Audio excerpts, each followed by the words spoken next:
तो हमारे इस सीजन की शुरुआत वहीं से होती है जहां हमारा पिछला सीजन खत्म हुआ था। तो एपिसोड की स्टार्टिंग में हम देखते हैं कि इमॉर्टल मैंशन के ट्रू डेड एंड में खड़ी डाई बेहद परेशान और डरी हुई है। वो बहुत ही जज्बाती आवाज में लुओ झेंग से पूछती है कि अगर वो कभी किसी गहरी और अंधेरी खाई यानी एबेस में गिर गई तो क्या लुओ झेंग अपनी जान पर खेल कर भी उसे बचाने के लिए आएगा।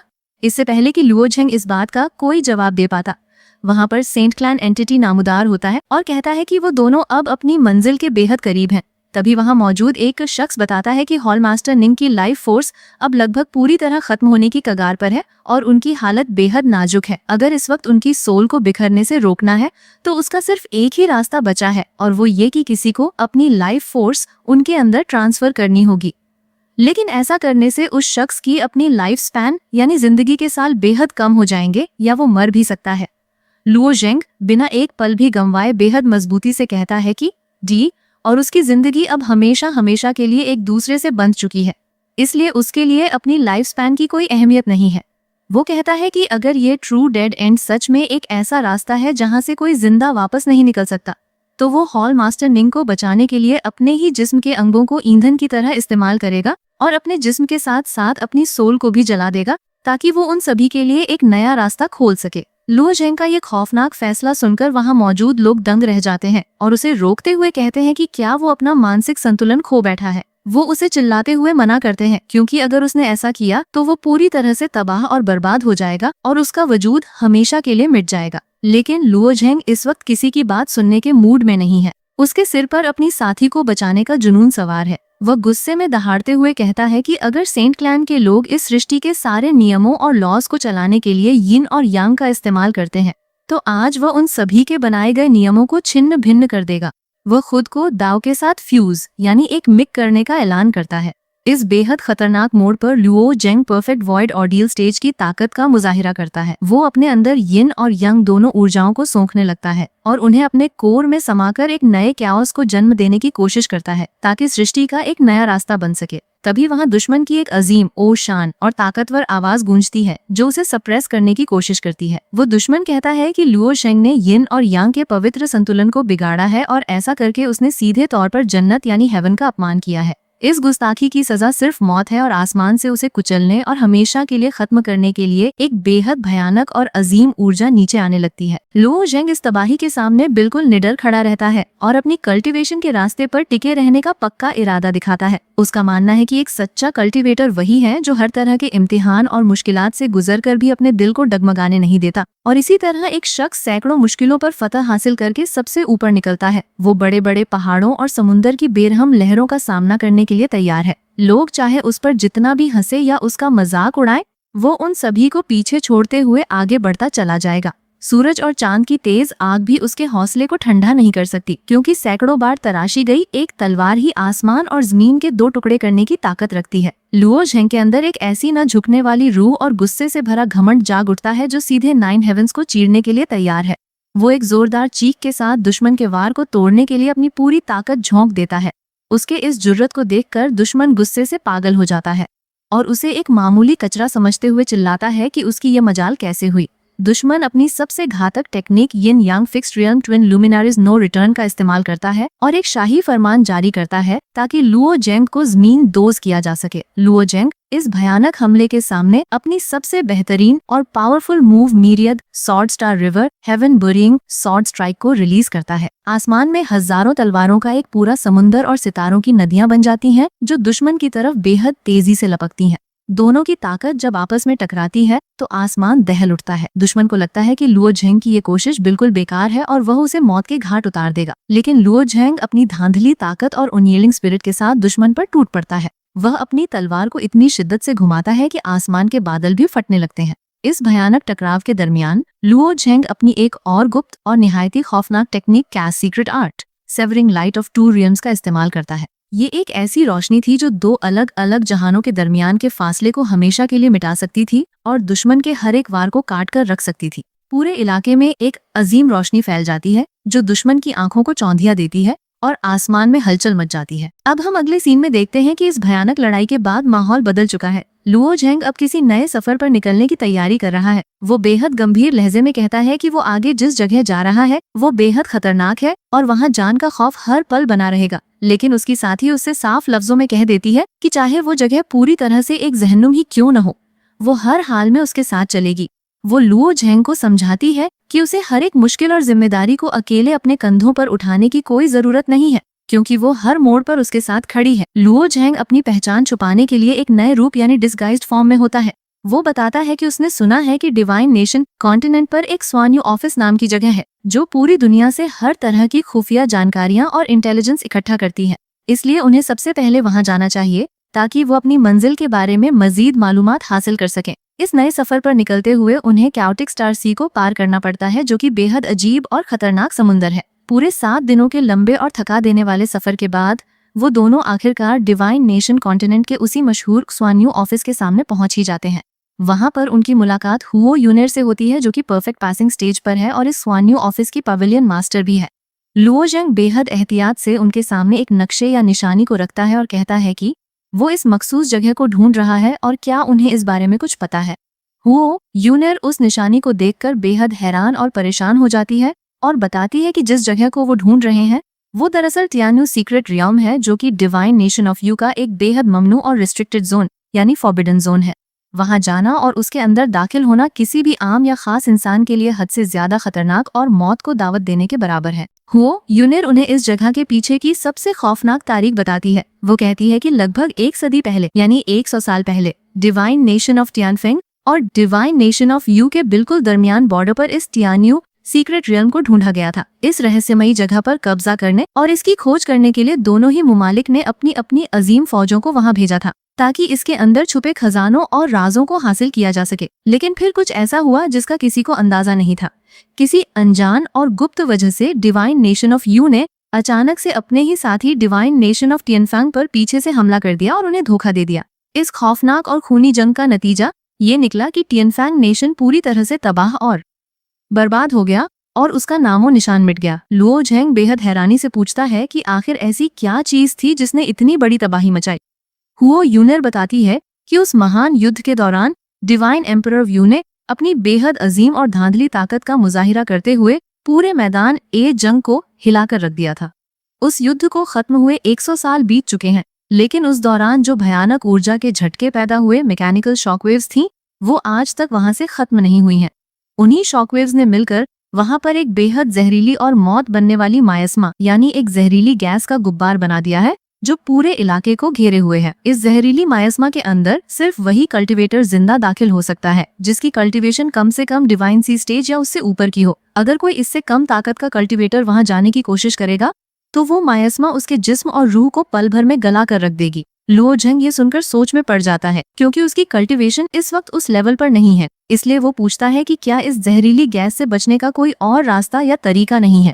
तभी स्वान्यू ऑफिस का एक साथी दौड़ता हुआ आता है और बताता है कि उनके पाविलियन में कोई ऐसा शख्स आया है जो टियान्यू सीक्रेट रियल्म के बारे में मालूमात खरीद रहा है। वो यूनर को लगता है कि उनका दुश्मन उन्हें देख न ले, इसलिए वो एहतियात बरतते हुए एक गुप्त रास्ता बताती है। वो कहती है कि उस कल्टीवेटर को शिंगयू फॉरेस्ट में जाना चाहिए और वहां पर मौजूद एक मखसूस औरत को ढूंढना चाहिए। उस औरत के पास एक बेहद नायाब लाइफ जेड है जो जहरीली मायस्मा को आसानी से हमेशा के लिए हटा सकती है और उनके लिए रास्ता साफ कर सकती है। अब हम अगले सीन में देखते हैं कि डिवाइन नेशन ऑफ यू के किंगयू फॉरेस्ट का नजारा है जहां बेहद घना और अंधेरा जंगल है। वहां पर कुछ गुंडे और साथी आपस में चिल्लाते हुए किसी का पीछा कर रहे हैं। वो एक दूसरे को आवाज देते हैं कि उस लड़की को हरगिज भागने नहीं देना और उसे हर हाल में पकड़ना है। उनका कहना है कि उस लड़की की ये मजाल कैसे हुई कि उसने किंगलिंग किंग्स मैंशन से चोरी करने की जुर्रत की। उनका लीडर उस लड़की को दबोचना चाहता है ताकि वो उसे एक ऐसी सजा दे सके जिसे वो जिंदगी भर याद रखे। वो लड़की जमीन पर गिरी हुई है और बेहद दर्द में है। गुंडों का लीडर उससे बेहद बेरहमी से पूछता है कि जल्दी से बताओ कि वो जड़ें कहाँ पर छिपा कर रखा है। लड़की चिल्लाती है और कहती है कि उसे छोड़ दो क्योंकि वो किसी भी तरह के लाइफ जेड के बारे में कुछ नहीं जानती और वो बिल्कुल बेगुनाह है। लेकिन दुश्मन बेहद मक्कार है। वो मजाक उड़ाते हुए कहता है कि कोई सनत जड़ कभी इस जड़े का नाम लाइफ जेड लिया ही नहीं था, तो फिर उसे यह नाम कैसे पता चला? इसका मतलब साफ है कि वो झूठ बोल रही है। वो कहता है कि इस लड़की ने उसका मूड खराब कर दिया है और अब वो उसके साथ एक खूनी खेल खेलेगा। वो अपनी खौफनाक और मायावी technique dance woven mistake realm को ओपन करता है। ये टेक्निक ओपन होते ही पूरे माहौल में एक अजीब और शरारत भरी सिनिस्टर एनर्जी फैलने लगती है जो इंसान के दिमाग को पूरी तरह से अपना गुलाम बना लेती है। लड़की को महसूस होता है कि ये बुरी ऊर्जा उसके दिमाग और होश को धीरे धीरे खत्म कर रही है और उसे बेहोश करने की कोशिश कर रही है। वो शख्स बेहद घिनौनी मुस्कान के साथ उसके पास आता है और कहता है कि क्या उसे उसका ये अंदाज पसंद आया। वो चाहता है कि ये लड़की हमेशा के लिए इस मायावी दुनिया में खो जाए और कभी वापस होश में न आए। तभी वहाँ अचानक से लियो जेंग की धांधली एंट्री होती है। वो इस जुल्म को देखकर बर्दाश्त नहीं कर पाता और अपनी बेहद powerful technique myriad malice of life skyrun का इस्तेमाल करता है। आसमान से एक जोरदार बिजली की तरह वार होता है जो दुश्मन के उस मायावी रियल्म को एक ही झटके में तार तार कर देता है। दुश्मन गुस्से नत्ता है कि उन दो मामूली और लो लाइफ लोगों की ये मजाल कैसे हुई कि उन्होंने उसके खिलाफ साजिश की और उसके वार को नाकाम बना दिया। वो कहता है कि चाहे कुछ भी हो जाए वो उन्हें जिंदा नहीं छोड़ेगा और वो दोनों उसके हाथों से बचकर कभी नहीं निकल सकते। उस औरत की टेक्निक्स बेहद अजीब हैं क्योंकि वो सामने वाले की ट्रू एसेंस को एब्जॉर्ब करके अपनी ताकत को लगभग लामशदूद हद तक बढ़ा सकती है। लुओ जेंग को इस बात का एहसास हो जाता है कि अगर उन्हें इस दुश्मन को हराना है तो उन्हें बिना कोई वक्त गंवाए एक ही जोरदार और आखिरी वार में इसके पूरे वजूद को शैटर यानी चूर चूर करना होगा, वरना ये और ज्यादा पावरफुल हो जाएगी। वो अपनी पूरी ऊर्जा को एक जगह जमा करता है और अपनी सबसे तेजी से चलने वाली move silk shatter the void को छोड़ता है। ये हमला इतना जोरदार होता है कि सामने खड़े दुश्मन का जिस्म उस ताकत को बर्दाश्त नहीं कर पाता और एक खौफनाक चीख के साथ दुश्मन का सबसे बड़ा साथी वहां ढेर हो जाता है। अब हम अगले सीन में देखते हैं कि ब्लड पॉन्ड और ड्रैगन राइजिंग प्लेटफॉर्म का एक बेहद खौफनाक और अंधेरा नजारा सामने आता है। वहां पर ब्लड ट्री क्लिफ का एक एल्डर खड़ा है जो कि डिवाइन पिल अर्ली स्टेज पर है। वो अपने बचे हुए मास्टर के सामने झुककर बेहद एहतियात से गुजारिश करता है कि उन सभी मार्शल आर्टिस्ट्स को उन्होंने पकड़कर इस खौफनाक ब्लड पॉन्ड यानी खून के कुएं में डाल दिया है, लेकिन उनका काम अभी पूरी तरह से मुकम्मल नहीं हुआ है क्योंकि उन्हें इस डेंजरस और बुरी रस्म को पूरा करने के लिए अभी भी 4 जिंदा इंसानों की कुर्बानी यानी 4 लिविंग सैक्रिफाइसेस की बेहद जरूरत है, जिसके बिना उनका ये मकसद पूरा नहीं हो सकता। वहाँ पर मैडम पॉइजनस ब्लड मौजूद है जो कि वॉइड ऑर्डील लेटर स्टेज की एक बेहद खौफनाक और बेरहम खातून है। वो उन बचे हुए लोगों को देखती है और कहती है कि उनका पहला शिकार मिल गया है। एक कल्टीवेटर बेहद दर्द और खौफ से चिल्लाता है क्योंकि मैडम पॉइजनस ब्लड उसकी लाइफ फोर्स और उसके जिस्म को अपनी बुरी ताकत से चूसने लगती है। वो कहती है कि ये खून का स्वाद बेहद अजीब है और अब वो इस आम से स्वाद से पूरी तरह से तंग आ चुकी है और उसे कुछ नया और दिलचस्प चाहिए। वहाँ कैद एक साथी घुटनों के बल बैठकर गिड़गिड़ाता है और कहता है कि मास्टर, मैं हर रोज आपकी बेहद निष्ठा से सेवा करता हूँ, इसलिए खुदा के लिए मुझे छोड़ दीजिए और मेरी जान बख्श दीजिए। मैडम पॉइजनस ब्लड उसके पास आती है और बेहद खौफनाक लहजे में कहती है कि वो उसे बेहद पसंद करती है। वो उसके चेहरे पर अपना हाथ फेरती है और मजाक उड़ाते हुए कहती है कि देखो, तुम्हारा ये खूबसूरत चेहरा अब कितना खराब हो चुका है और क्या तुम्हें इससे दर्द हो रहा है। वो गुलाम खौफ के मारे कहता है कि मास्टर, आपका बेहद शुक्रिया और मैं आज रात आपकी इससे भी बेहतरीन सेवा करूंगा, बस मेरी जान मत लीजिए। लेकिन मैडम पॉइजनस ब्लड एक झटके में उसकी रूह को खींच लेती है और कहती है कि जब इंसान के अंदर उम्मीद और मायूसी दोनों एक साथ आती हैं तो उसकी चीख सुनकर उसकी रूह को बेहद सुकून मिलता है। वो अपने सिपाहियों से कहती है कि उन्हें अभी भी इस आल्टर के लिए 2 और जिंदा सैक्रिफाइसेस चाहिए, इसलिए जल्दी से बचे हुए लोगों में से चुनाव करो। वहाँ खड़े बचे हुए लोग डर से कांप रहे हैं और दुआ कर रहे हैं कि उनका नाम इस मौत के खेल में न आए। मैडम पॉइजनस ब्लड एक शख्स के पास जाती है और कहती है कि तुम्हारे बालों का रंग बेहद खूबसूरत है और तुम देखने में भी काफी हैंडसम हो, इसलिए तुम्हें इस तरह कुर्बान करना एक तरह से बेकार होगा। तभी उसकी नजर एक छोटे लड़के पर पड़ती है जो डर के मारे कांप रहा होता है। वो उससे पूछती है कि उसने इस लड़के के चेहरे को पहले कभी इस सेक्ट में नहीं देखा। वो लड़का डर के मारे टूटती आवाज में कहता है कि उसे बेहद भूख लगी है। मैडम पॉइजनस ब्लड हंसती है और कहती है कि कोई बात नहीं, वो इस रात उसके पेट को पूरी तरह से भर देगी। ये सुनकर लड़का और डर जाता है और कहता है कि अगर ऐसा है तो अब उसे बिल्कुल भूख नहीं लगी है और वो यहाँ से जाना चाहता है। मैडम पॉइजनस ब्लड गुस्से में आती है तो वहाँ मौजूद 2 नए चेले कहते हैं कि मास्टर, हम दोनों इस सेक्ट में बिल्कुल नए हैं और हमें यहाँ के नियमों का ज्यादा पता नहीं है। वहाँ खड़ा साथी उन्हें डांटता है कि उनकी मजाल कैसे हुई मास्टर के सामने बिना इजाजत बोलने की। लेकिन मैडम पॉइजनस ब्लड उन नए चेलों को गौर से देखती है जो दरअसल डिस्गाइज्ड रूप में लियो जेंग और उसके साथी हैं। मैडम पॉइजनस ब्लड लियो जेंग के डिस्गाइज चेहरे को देखकर कहती है कि तुम्हारी नाक बेहद सीधी है और तुम्हारा चेहरा बेहद रोबदार और मजेस्टिक लग रहा है, साथ ही तुम्हारा जिस्म भी बेहद स्टर्डी और मजबूत है, इसलिए मुझे पूरा यकीन है कि तुम्हारा स्वाद बेहद लाजवाब होगा। लियो जेंग, जो कि इस वक्त अपनी असली पहचान छुपाए हुए है, बेहद होशियारी से सिर झुकाता है और कहता है कि मास्टर, आपकी इस तारीफ के लिए आपका बेहद शुक्रिया। वहाँ पीछे खड़े बाकी लोग आपस में धीरे से बात करते हैं कि लियो जेंग ने उन्हें एक बार फिर अपनी होशियारी से बचा लिया है और जूनियर लुओ वाकई में बेहद काबिल है। जो इस खौफनाक सिचुएशन को भी आसानी से हैंडल कर रहा है। उन्हें लगता है कि अब लुओ झेंग और उसके साथी को इस दैत्य औरत के साथ जाना पड़ेगा और कुछ वक्त के लिए उन्हें ये तकलीफ उठानी पड़ेगी। मैडम पॉइजनस ब्लड उन्हें आदेश देती है कि तुम दोनों आज रात मेरी खिदमत करोगे। लेकिन इससे पहले कि वो उन्हें ले जा पाती, वहाँ पर दुश्मनों के एक अजीम और पावरफुल डेमन ग्रुप की एंट्री होती है, जिसका लीडर कुई शी है। कुई शी के आते ही पूरे माहौल में एक अजीब सा डर फैल जाता है। वो मैडम पॉइजनस ब्लड से कहता है कि वो यहाँ पर अपने लिए खूबसूरत लड़के चुनने में बिजी है, जबकि यहाँ का माहौल बेहद गंभीर है। वो अपने साथ एक रेड हेयर्ड बॉय को लाता है और लुओ झेंग और उसके साथी को आदेश देता है कि तुम दोनों इस लाल बालों वाले लड़के के साथ बचे हुए 2 लिविंग सैक्रिफाइसेस को एस्कॉर्ट करते हुए सीधे सैक्रिफिशियल ऑल्टर तक ले जाओ। लुओ झेंग और उसके साथी तुरंत हाँ में सिर हिलाते हैं। तभी वहाँ यंग मास्टर कुई यून पहुँचता है, जो कि दरअसल इस खौफनाक कुई शी का बेटा है। मैडम पॉइजनस ब्लड उसे देखकर बेहद खुश हो जाती है और कहती है कि यंग मास्टर कुई यून, आप आखिरकार यहाँ आ ही गए। मैं आपके इंतजार में कब से बेचैन थी। वह कहती है कि उसने सुना है कि कुई यून के पास असली ड्रैगन ब्लड यानी ड्रैगन का खून है, जो उसे बेहद खौफनाक, वायलेंट और पावरफुल बनाता है। वह बेहद बेशर्मी से उसके पास जाती है और कहती है कि वह काफी समय से उसकी ताकत को महसूस करना चाहती थी, इसलिए क्यों न वह दोनों कुछ वक्त अकेले बिताएं। लेकिन कुई यून उसे झटक देता है और गुस्से में कहता है कि मुझसे दूर रहो और सबसे पहले अपने असली काम पर ध्यान दो। वो कहता है कि ड्रैगन राइजिंग प्लेटफॉर्म के एक्टिवेट होने में अब बेहद कम समय बचा है, इसलिए किसी भी तरह की देरी उनके पूरे प्लान को तबाह कर सकती है। कुई यून के इस गुस्से को देखकर मैडम पॉइजनस ब्लड अपना रवैया बदलती है और कहती है कि यंग मास्टर, आप तो बिल्कुल मजाक के मूड में नहीं है।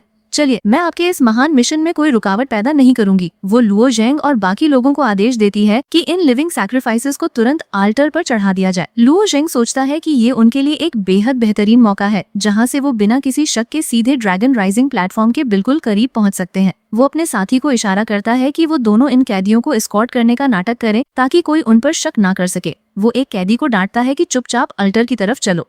वो कैदी डर के मारे चिल्लाता है और कहता है कि मास्टर, मुझे छोड़ दीजिए, मैं आपका गुलाम बनने के लिए तैयार हूँ, पर मुझे कुर्बान मत कीजिए। लुओ झेंग धीरे से अपने सीनियर हुआ से कहता है कि वो थोड़ा डरने का नाटक करें और जोर से मदद के लिए चिल्लाएं ताकि सबको लगे कि वो सच में कैदी हैं। लेकिन सीनियर हुआ को इस तरह का नाटक करना नहीं आता और उनकी आवाज बेहद अजीब निकलती है। लुओ झेंग परेशान हो जाता है और कहता है कि सीनियर हुआ, थोड़ा जल्दी कीजिए और थोड़ी अच्छी एक्टिंग कीजिए, वरना दुश्मन को हम पर शक हो जाएगा और हमारी असली आइडेंटिटी सबके सामने आ जाएगी। तभी वहाँ खड़े दुश्मनों के एक पहरेदार की नजर उन पर पड़ती है और उसे लगता है कि इस डिसिपल के चलने और बात करने के तरीके में कुछ अजीब है। सीनियर हुआ एक बार फिर अजीब तरीके से चिल्लाते हैं कि मुझे बचा लो। पहरेदार तुरंत चिल्लाता है कि रुको, तुम दोनों असली चेले नहीं हो, बल्कि तुमने रूप बदला हुआ है।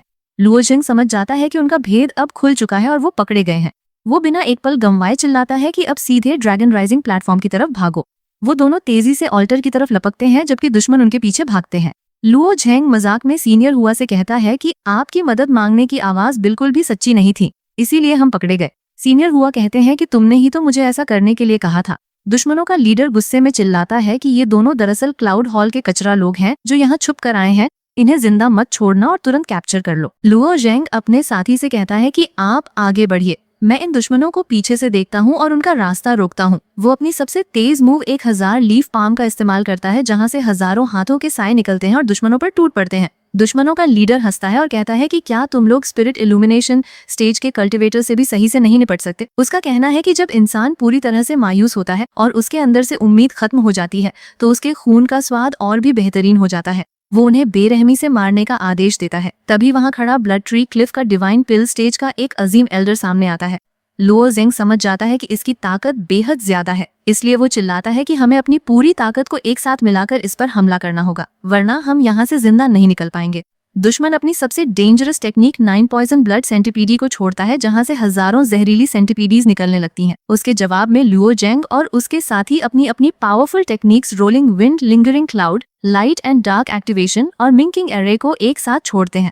पूरे मैदान में एक अजीम धमाका होता है और आसमान में हर तरफ धुआं फैल जाता है। मैडम पॉइजनस ब्लड ये सब देखकर हंसती है और कहती है कि ये चारों लड़के वाकई में बेहद शक्तिशाली और दिलचस्प हैं और अब वो इन सभी को अपने लिए चुनेगी। लुओ झेंग और उनके साथी दुश्मनों के इस भयानक घेरे को देखकर बेहद परेशान हो जाते हैं। लुओ झेंग चिल्लाता है कि सब यहाँ से तेजी से भागो, क्योंकि ये औरत दरअसल वॉइड और डील लेटर स्टेज पर है और इस वक्त हमारी ताकत इसका सामना करने के लिए बिल्कुल भी काफी नहीं है। मैडम पॉइजनस ब्लड उन्हें भागते हुए देखकर बेहद खूंखार तरीके से हंसती है और कहती है कि तुम लोग जितनी तेजी से भागोगे, मेरे ये छोटे पालतू जानवर यानी पेट्स तुम्हारा शिकार करने के लिए उतने ही ज्यादा एक्साइटेड और उत्साहित हो जाएंगे। वो आसमान में एक बेहद अजीब और जहरीली धुंध यानी फॉग को फैलाती है।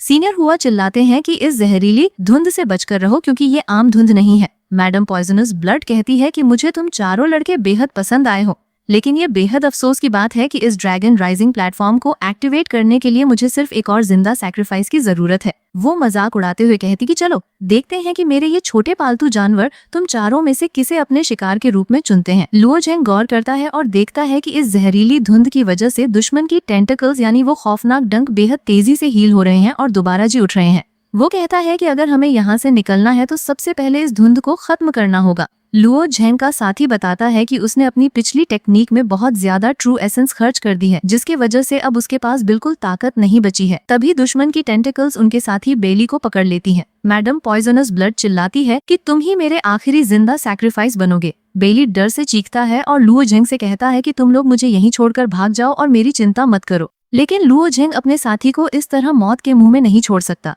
वो कहता है कि मैं उसे बचाने के लिए जा रहा हूँ और तुम सब पीछे से मुझे बैकअप देने के लिए तैयार रहो। लुओ झेंग को अपनी तरफ आते देखकर मैडम पॉइजनस ब्लड बेहद खुश हो जाती है और कहती है कि देखो ये लड़का खुद ही चलकर मेरी बाहों में आ रहा है, ये तो बेहद बेहतरीन बात है। वो अपने जानवरों से कहती है कि इस लड़के को तुरंत मेरे पास लेकर आओ। बेली चिल्लाता है कि लुओ झेंग तुम पीछे हटो और भाग जाओ। तभी वहाँ खड़ा यंग मास्टर कुई यूं लुओ झेंग के असली डिस्गाइज चेहरे को पहचान लेता है और हैरान होकर कहता है कि क्या ये वही लौंडा है जिसने मेरे बाप के डॉपलगैंगर यानी उनके रूप को बर्बाद किया था? क्या वो सच में यहाँ मौजूद है? लुओ झेंग बिना एक पल गंवाए अपनी सबसे पावरफुल और गुप्त technique law of space teleportation का इस्तेमाल करता है और एक झटके में बेली के साथ वहाँ से गायब हो जाता है। जूनियर लुओ को सही सलामत देखकर बाकी साथी सुकून की सांस लेते हैं। लुओ झेंग बेहद थका हुआ महसूस करता है और कहता है कि मैं बिल्कुल ठीक हूँ, बस बात यह है कि एक साथ दो लोगों को टेलीपोर्ट करने की वजह से मेरी मेंटल एनर्जी यानी दिमागी ताकत बेहद ज्यादा खर्च हो गई है। वो कहता है कि हमें अब बिना रुके यहाँ से तुरंत निकलना होगा। कुयुन गुस्से में कहता है कि एक ऐसा लड़का जो लॉ ऑफ पावर को समझता है वो मेरे लिए एक बेहद रेयर डेलिकेसी यानी नायाब शिकार है। वो मैडम पॉइजनस ब्लड से कहता है कि अब तुम्हारी यहाँ कोई जरूरत नहीं है, मैं इन चारों से अकेले ही निपट लूंगा। मैडम पॉइजनस ब्लड कहती है कि अगर ऐसी बात है मेरे आका, तो मैं आपके इस शानदार खेल को देखने के लिए बेहद उत्साहित हूँ। अब हम अगले सीन में देखते हैं कि लुओ झेंग और उसके साथी भागते हुए ड्रैगन राइजिंग प्लेटफॉर्म के बिल्कुल अंदर दाखिल हो चुके हैं। उनका एक साथी पीछे मुड़कर देखता है और कहता है कि लगता है वो डेमन हमारा पीछा करते हुए यहाँ तक नहीं पहुँच पाया और हम उनसे दूर निकल आए हैं। लेकिन सीनियर हुआ उन्हें सामने देखने के लिए कहते हैं जहाँ कुई यून पहले से ही उनका रास्ता रोके खड़ा होता है। जूनियर लियो को देखते ही वो सब कहते हैं कि जल्दी से इस गेट को ओपन करो और बाकी सब कुछ हमारे ऊपर छोड़ दो। लुओ झेंग कहता है कि मैं आप सब पर पूरा भरोसा कर रहा हूँ। वो अपने अंदर छुपे अजूर ड्रैगन को आवाज देता है और कहता है कि इस गेट को तुरंत अनलॉक करो। कुई यून सामने आते हुए गुस्से में पूछता है कि तुम सब में से असली लुओ झेंग कौन है? लुओ झेंग का साथी दुश्मन को भटकाने के लिए कहता है कि मैं लुओ झेंग हूँ। तभी दूसरा साथी भी चिल्लाता है कि मैं लुओ झेंग हूँ और तीसरा भी यही कहता है। कुई यून गुस्से से पागल हो जाता है और कहता है कि अगर तुम सबके सभी लुओ झेंग हो तो मैं एक ही बार में तुम सबको हमेशा के लिए मौत के घाट उतार दूंगा। वो एक खौफनाक हमला करता है जिसके जवाब में उनका साथी गोल्डन बैरियर को एक्टिवेट करता है ताकि वो उनके वार को रोक सके। लुओ झेंग आसमान में देखता है और एजोर ड्रैगन से कहता है कि थोड़ा जल्दी कीजिए। तभी वहाँ थंडर डाउ बीस्ट नामुदार होता है। ये दरअसल रिस्पॉन्सिव ड्रैगन है जो इस ड्रैगन राइजिंग प्लेटफॉर्म का एग्जामिनर है। वो लुओ झेंग की गेट खोलने की ताकत को देखकर बेहद हैरान होता है और सोचता है कि इस बच्चे के पास गेट ओपन करने की ऐसी अजीब और रहस्यमयी पावर कहाँ से आई। गेट खोलने के बाद लुओ झेंग अपने साथियों से पूछता है कि क्या आप सब ठीक हैं? उनका साथी कहता है कि मैं बिल्कुल ठीक हूँ, बस मेरी ट्रू एसेंस बहुत ज्यादा यूज हो गई है जिसके वजह से जिस्म में थोड़ी कमजोरी आ गई है, पर थोड़ा आराम करने के बाद सब ठीक हो जाएगा। वो कहते हैं कि ये सच में एक बेहद करीबी मामला था और आखिरकार हमने इस कुई यून से पीछा छुड़वा ही लिया। लेकिन तभी उन्हें कुई यून की आवाज सुनाई देती है जो हंसता है और कहता है कि तुमने मुझसे पीछा छुड़वाने की बात की, क्या तुम्हें सच में लगा कि मैं पीछे छूट गया हूँ? कुई यून जो कि डिवाइन पिल मिडिल स्टेज पर है और कुई सी का बेटा है, वो उनके सामने खड़ा होकर कहता है कि तुम लोग मुझसे पीछा तभी छुड़वा सकते हो जब तुम मेरे हाथों से पूरी तरह मर जाओगे। तभी पूरे इलाके में एक बेहद भयानक और अजीम आवाज गूंजती है, जो कि दरअसल ड्रैगन्स माइट है। इस ताकतवर आवाज के गूंजते ही सभी की ट्रू एसेंस पूरी तरह से सील हो जाती है और कोई भी अपनी मायावी ताकत का इस्तेमाल नहीं कर पाता। लुओ जेंग हैरान होकर कहता है कि सिर्फ एक ड्रैगन्स रॉर यानी ड्रैगन की दहाड़ में ही इतनी अजीम और धांधली ताकत है कि इसने हमारी ऊर्जा को रोक दिया। लेकिन लुओ जेंग इस मुश्किल घड़ी में भी डरने के बजाय सोचता है कि शायद वह इस धांधली ताकत का फायदा उठाकर अपने स्वॉर्ड्समैनशिप यानी तलवारबाजी के हुनर को और बेहतर तरीके से रिफाइन कर सकता है। उसका साथी यह सुनकर हैरान होता है और कहता है कि तुम्हारी जान इस वक्त खतरे में है और तुम अभी भी अपनी ट्रेनिंग के बारे में सोच रहे हो। शुई यून कहता है कि ये लड़का अभी मर नहीं सकता, क्योंकि मुझे सबसे पहले ये पता लगाना है कि इसके पास अपर ड्रैगन क्लैन की ताकत कहाँ से आई। शुई यून घमंड से कहता है कि मेरे बाप की पावर के सामने इसकी ये ताकत कुछ भी नहीं है। लुओ झेंग समझ जाता है कि इस वक्त कोई भी ट्रू एसेंस यूज नहीं कर सकता, इसलिए वो सिर्फ अपने फिजिकल बॉडी यानी जिस्म की ताकत का इस्तेमाल कर सकता है। लुओ झेंग सोचता है कि कुयुन को खत्म करने का ये सबसे बेहतरीन मौका है, क्योंकि जिस्म की ताकत में वो किसी से कम नहीं है। वो अपने धारण से ड्रैगन स्केल पावर को एक्टिवेट करता है और कुयुन पर टूट पड़ते हुए चिल्लाता है कि कुयुन, आज तेरी मौत पक्की है। कुयुन उसकी इस फिजिकल पावर को देखकर दंग रह जाता है और कहता है कि क्या ये सच में अपर ड्रैगन क्लैन की ड्रैगन स्केल पावर है। वो हैरान होता है कि लुओ जेंग इस ड्रैगन्स माइट के दबाव में भी इतनी आसानी से और फ्रीली मूव कैसे कर पा रहा है। वो समझ जाता है कि इसमें कोई शक नहीं कि यही असली लुओ जेंग है जिसने उसके बाप के रूप को तबाह किया था। लुओ जेंग कहता है कि हाँ, मैं ही असली हूँ। वो कहता है कि ट्रू एसेंस का सील होना हमारे लिए बिल्कुल भी बुरी बात नहीं है। कुयुन गुस्से में कहता है कि तुम्हारे पास चाहे जो भी ताकत हो, पर मेरे बाप बेहद बेरहम और निर्दयी हैं और तुम उनका सामना नहीं कर सकते। वो कहता है कि मत भूलो कि मैं खुद एक ड्रैगन लिनेज से ताल्लुक रखता हूँ, इसलिए फिजिकल स्ट्रेंथ के मामले में तुम मेरा मुकाबला कभी नहीं कर सकते। लुओ झेंग बिना डरे अपने अंदर से अज़ूर ड्रैगन की पावर को रिलीज करता है। अज़ूर ड्रैगन दुश्मन को देखकर कहता है कि तुम सिर्फ एक फ्यूडो ड्रैगन यानी एक नकली और आम ड्रैगन हो और तुम्हारी ये मजाल कि तुम मेरे सामने इतने घमंड से बात करो। लुओ झेंग के साथी उसे चीयर करते हैं और कहते हैं कि जूनियर लुओ, तुम ये कर सकते हो। सीनियर हुआ देखते हैं कि लुओ झेंग के जिस्म से एक अजीम ड्रैगन सोल निकल रही है और उन्हें एहसास होता है कि जूनियर लुओ के पास सच में बहुत सारे अजीब और खुफिया राज छुपे हुए हैं। रिस्पॉन्सिव ड्रैगन ये देखकर पूरी तरह से कांप उठता है, क्योंकि वो पहचान जाता है कि ये ड्रैगन सोल दरअसल एज़र ड्रैगन की है, जो कि 9 एंसेस्टर ड्रैगन्स में से एक बेहद पवित्र और अजीम ड्रैगन है। वो सोचता है कि ये बिल्कुल नामुमकिन बात है, क्योंकि 9 एंसेस्टर ड्रैगन्स का रुतबा इस दुनिया में सबसे ऊपर और पवित्र है, तो उनकी रूह किसी मामूली इंसान के जिस्म के अंदर कैसे समा सकती है। अज़ूर ड्रैगन उस रिस्पॉन्सिव ड्रैगन को देखकर बेहद गंभीर लहजे में कहता है कि छोटे रिस्पॉन्सिव ड्रैगन, आज जो कुछ भी तुमने यहाँ देखा है, इस बारे में तुम अपने क्लैन के किसी भी साथी को एक लफ्ज भी नहीं बताओगे, वरना इसका नतीजा बेहद बुरा होगा। रिस्पॉन्सिव ड्रैगन डर से सिर झुकाता है और कहता है कि मैं आपकी बात समझ गया हूँ। अज़ूर ड्रैगन कहता है कि अब इस ट्रायल यानी इम्तिहान को तुरंत शुरू किया जाए। रिस्पॉन्सिव ड्रैगन आदेश देता है कि ड्रैगन राइजिंग पैथ को अब ओपन किया जाए। वो सभी कल्टिवेटर्स को हिदायत देता है कि इस ड्रैगन राइजिंग पैथ पर सफर शुरू करने से पहले तुम सभी को एक दूसरे के साथ लड़ाई झगड़ा पूरी तरह बंद करना होगा और जो भी इस इम्तिहान में नाकामयाब होगा उसे तुरंत इस प्लेटफॉर्म से बाहर निकाल दिया जाएगा। वो बताता है कि जब तुम सभी इस रास्ते को पार करके ड्रैगन बॉल प्लेटफॉर्म पर पहुंचोगे तो तुम्हें इस ट्रायल का इनाम दिया जाएगा और तुम सभी इस क्वालिफाइड हो जाओगे कि तुम ड्रैगन बॉल को छू सको और वर्ल्ड ऑफ ट्रू ड्रैगन्स के अंदर दाखिल होने का रास्ता हासिल कर सको। लुओ जेंग पहरेदार से पूछता है कि क्या इस ड्रैगन राइजिंग पैथ के ऊपर किसी तरह की लड़ाई करने की इजाजत है। पहरेदार साफ मना करता है कि नहीं, इस रास्ते पर लड़ाई करने की बिल्कुल इजाजत नहीं है और तुम किसी दूसरे कल्टिवेटर के रास्ते पर अपना कदम भी नहीं रख सकते। अगर किसी ने ऐसा करने की कोशिश की तो उसे इसी पल एलिमिनेट कर दिया जाएगा। पहरेदार बताता है कि सिर्फ ड्रैगन बॉल प्लेटफॉर्म ही एक ऐसी मखसूस जगह है जहां पर सभी पार्टिसिपेंट्स आपस में एक दूसरे के साथ मुकाबला या फाइट कर सकते हैं। कुयुन गुस्से में कहता है कि मैं इस ट्रायल से पीछे नहीं हटूंगा। पहरेदार उसकी इस जुर्रत की तारीफ करता है और कहता है कि बहुत अच्छा, मुझे तुम्हारा ये हौसला पसंद आया। लुओ झेंग के साथी कहते हैं कि हम तुम्हें वर्ल्ड ऑफ ट्रू ड्रैगन्स तक पहुंचाने में पूरी मदद करेंगे। लुओ झेंग उनका शुक्रिया अदा करता है, पर साथ ही उन्हें एहतियात बरतते हुए समझाता है कि अगर हालात हद से ज्यादा खराब हो जाएं और बात जान पर आ बने तो तुम सभी अपनी जान बचाने के लिए इस ट्रायल से पीछे हट जाना और अपनी जिंदगी को पहले बचाना। पहरेदार बताता है कि जैसे ही तुम सभी अपना अपना ड्रैगन राइजिंग पैथ चुन लोगे तो तुम्हारी ट्रू एसेंस पर लगा हुआ सील अपने आप हमेशा के लिए हट जाएगा। अज़ूर ड्रैगन लुओ झेंग को गुप्त रूप से मशवरा देता है कि तुम तीसरा रास्ता यानी थर्ड पाथ चुनो, वही तुम्हारे लिए बेहतर है।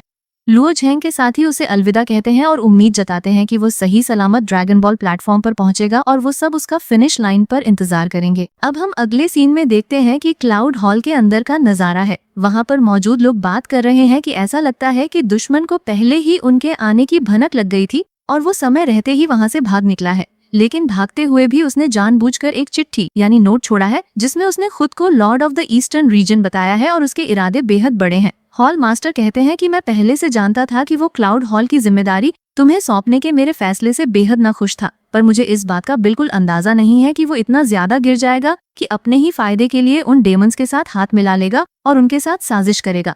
उनका कहना है कि ये उसकी जिंदगी का सबसे बेकार और बेवकूफाना फैसला था। जुओ के लिए क्लाउड हॉल सिर्फ उसकी अपनी निजी जायदाद की तरह था, जिसे वह अपने हिसाब से चलाना चाहता था। पर सच तो ये है कि जुओ, जेड और फे फैमिलीज ने मिलकर इस क्लाउड हॉल की बुनियाद इसलिए रखी थी ताकि वो पूरे ईस्टर्न रीजन की हिफाजत कर सकें, न कि अपने शख्सी फवाइद और ख्वाहिशात को पूरा करने के लिए। उनका साथी कहता है कि आप बिल्कुल ठीक कह रहे हैं मास्टर। पिछली कुछ सदियों में ये तीनों खानदान ताकत और इख्तियार के नशे में पूरी तरह अंधे हो चुके हैं और उन्होंने जिन चेलों को कल्टिवेट किया है वो भी किसी काम के नहीं है और उनका कोई फायदा नहीं है। यही वजह है कि मैंने तुम्हें इस क्लाउड हॉल का हॉल मास्टर चुनने का फैसला किया था, क्योंकि तुम्हारे अंदर वो काबिलियत है। निंग युदी बेहद मजबूती से कहती है कि आप चिंता मत कीजिए मास्टर, मैं इस क्लाउड हॉल को एक नए राह पर ले जाऊंगी और उन सभी डीमंस को यहाँ से खदेड़ कर बाहर निकाल फेंकूंगी। मगर जहाँ तक जुओ का सवाल है, वो शख्स ताकत का बेहद भूखा है और अपने मकसद को हासिल करने के लिए किसी भी हद तक गिर सकता है और किसी भी घिनौने तरीके का इस्तेमाल कर सकता है, इसलिए हम उसे आसानी से छोड़ नहीं सकते। निंग युदी एक आम ऐलान जारी करती है कि जुओ, जो कि क्लाउड हॉल का लेफ्ट कमिश्नर था, और एक्सटर्नल अफेयर्स हॉल की ड्रैगन ग्रैनी ने मिलकर डीमंस के साथ गद्दारी की है और क्लाउड हॉल को धोखा दिया है। इसलिए अब पूरे ईस्टर्न रीजन में जुओ और उसके साथियों की तलाश शुरू कर दी जाए और उन्हें हर हाल में पकड़ा जाए। निंग युदी अपने मास्टर से कहती है कि मैं वेस्टर्न रीजन में मौजूद ड्रैगन राइजिंग प्लेटफॉर्म को चेक करने के लिए जा रही हूँ, इसलिए आप यहीं रुकिए और क्लाउड हॉल की देखभाल कीजिए ताकि जुओ के बचे हुए गद्दार साथियों का पूरी तरह से सफाया किया जा सके।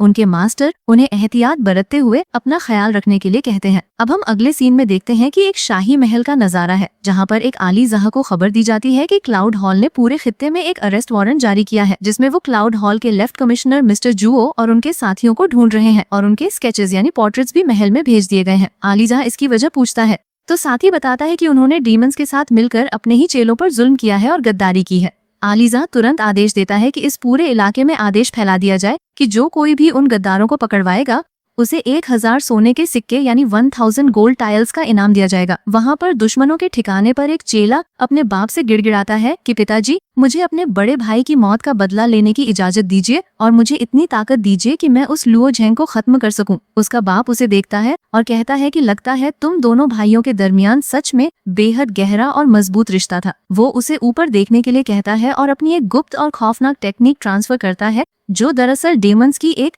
सीक्रेट टेक्निक है। वो बताता है कि यह टेक्निक कुछ समय के लिए तुम्हारी कल्टीवेशन को बेहद हाई लेवल पर ले जाएगी, पर इसके बदले में ये तुम्हारी अपनी लाइफ फोर्स और लाइफ स्पैन को धीरे धीरे यूज करेगी। इसलिए अब फैसला तुम्हारा है कि तुम्हें क्या करना है, क्योंकि मैंने जितनी मदद करनी थी वो कर दी है। जुओ के पास उसका एक साथी आता है और बताता है कि सर, निंग युदी ने ईस्टर्न रीजन में आपको एक गद्दार यानी ट्रेटर ऐलान कर दिया है और आपको पकड़ने के लिए अरेस्ट वारंट निकाल दिया है। जुओ गुस्से में हंसता है और कहता है कि मुझे गद्दार कहा। इस क्लाउड हॉल की बुनियाद हमारे 3 खानदानों ने रखी थी और हॉल मास्टर की पोजीशन उन्हीं तीनों खानदानों के दरमियान बदलनी चाहिए थी, पर वो औरत जो कि खुद एक आउटसाइडर है, वो इसकी हॉल मास्टर बन बैठी और अब मुझे ही गद्दार कह रही है। ये बेहद मजाकिया बात है। वो पूछता है कि क्लाउड हॉल आगे क्या प्लान कर रहा है। तभी वहाँ एक पावरफुल डेमन आता है और कहता है कि एक बेकार इंसान पर अपना समय बर्बाद करने की कोई जरूरत नहीं है। वो कहता है कि अब जबकि तुम्हें एक्सट्रीम यिन कॉन्स्टिट्यूशन हासिल हो चुका है, तो मत भूलना कि तुमने मुझे अभी तक मेरा इनाम नहीं दिया है और मैं तुम्हारे डिवाइन कॉन्टिनेंट पर अपना एक नया किंगडम एस्टैब्लिश करने की खुशखबरी का इंतजार कर रहा हूँ। डेमन किंग को उनके ठिकाने पर खबर मिलती है कि सेंट्रल रीजन से एक बेहद अहमियत की खबर आई है कि आखिरी एक्सट्रीम यिन कॉन्स्टिट्यूशन इस वक्त क्लाउड हॉल के अंदर मौजूद है। ये सुनकर डेमन किंग बेहद खुश होता है और कहता है कि बहुत अच्छा, अब हम सभी को तुरंत सेंट्रल रीजन की तरफ वापस रुख करना चाहिए ताकि हम अपना मकसद पूरा कर सकें। अब हम अगले सीन में देखते हैं कि लुओ झेंग अपने चुने हुए ड्रैगन राइजिंग पैथ पर आगे बढ़ रहा है। वहाँ पर उसके सामने अजीब ओ गरीब मायावी जानवर आते हैं, जहाँ पर वो अपनी powerful technique demons divine fist का इस्तेमाल करते हुए उन्हें एक ही झटके में ढेर कर देता है। लुओ झेंग देखता है कि उन जानवरों के मरते ही आसमान से एक बेहद अजीब और सुनहरी रोशनी निकल रही है। अजूर ड्रैगन उसे बताता है कि यह दरअसल लाइट ऑफ ट्रांसफॉर्मेशन है, जो कि सुपीरियर रियल्म के बड़े मास्टर्स ने रिफाइन की है ताकि उनके चेलों को उनकी कल्टीवेशन में एक हायर स्टेज पर पहुंचने में मदद मिल सके। जब ये मायावी जानवर मरता है तो ये सारी ऊर्जा इस ड्रैगन के सिर यानी हेड ऑफ द ड्रैगन पर जमा हो जाती है। अजूर ड्रैगन कहता है कि मैंने जानबूझकर तुम्हारे लिए एक ऐसा रास्ता चुना था जहां सबसे ज्यादा मॉन्स्टर्स और जानवर हों, ताकि तुम उन्हें हराकर सबसे ज्यादा ऊर्जा हासिल कर सको, और जब तुम इस ड्रैगन के हेड पर पहुंचोगे तो तुम्हारी ट्रू एसेंस में एक बेहद अजीम और धांधली इंप्रूवमेंट देखने को मिलेगी। लुओ जेंग अजूर ड्रैगन का दिल से शुक्रिया अदा करता है। ड्रैगन राइजिंग प्लेटफॉर्म के एग्जामिनर बैठकर सभी पार्टिसिपेंट्स पर गौर कर रहे हैं। वो एक कल्टीवेटर को देखकर कहते हैं कि इस फायर सी ड्रैगन की ब्लड लाइन बाकी सभी नकली ड्रैगन्स के मुकाबले में काफी बेहतर और मजबूत है। वो देखते हैं कि एक शख्स सबसे पहले इस ड्रैगन बॉल प्लेटफॉर्म पर पहुंचने में कामयाब हुआ है और उसके पास तलवार का बेहद बेहतरीन और असरदार अंडरस्टैंडिंग है, जिसके वजह से उसके अंदर स्वॉर्ड प्रैक्टिसिंग के लिए एक एक्स्ट्राऑर्डिनरी पोटेंशियल दिखता है। तभी उनकी नजर एक और पार्टिसिपेंट पर पड़ती है और वो हैरान होकर कहते हैं कि क्या ये मिंकिंग का वंशज यानी डिसेंडेंट है? क्या एक ही जिस्म के अंदर दो अलग अलग रूह मौजूद हैं? वो कहते हैं कि इस लोअर रियल्म में ऐसी नायाब और अजीब कॉन्स्टिट्यूशन का मिलना सच में बेहद हैरत अंगेज बात है, और उन्हें लगता है कि आगे चलकर उन्हें एक बेहद दिलचस्प मुकाबला देखने को मिलेगा। लुओ झेंग अपने रास्ते को पूरा करते हुए आखिरकार ऊपर पहुंच जाता है और वो महसूस करता है कि उसकी ताकत में थोड़ा इजाफा हुआ है, पर अभी भी वो डिवाइन पिल स्टेज के फुल अकम्पलिशमेंट के बिल्कुल करीब नहीं पहुंच पाया है। मगर अच्छी बात यह है कि उसकी ट्रू एसेंस अब पूरी तरह से रिस्टोर हो चुकी है और पहले जैसी बेहतर हो गई है।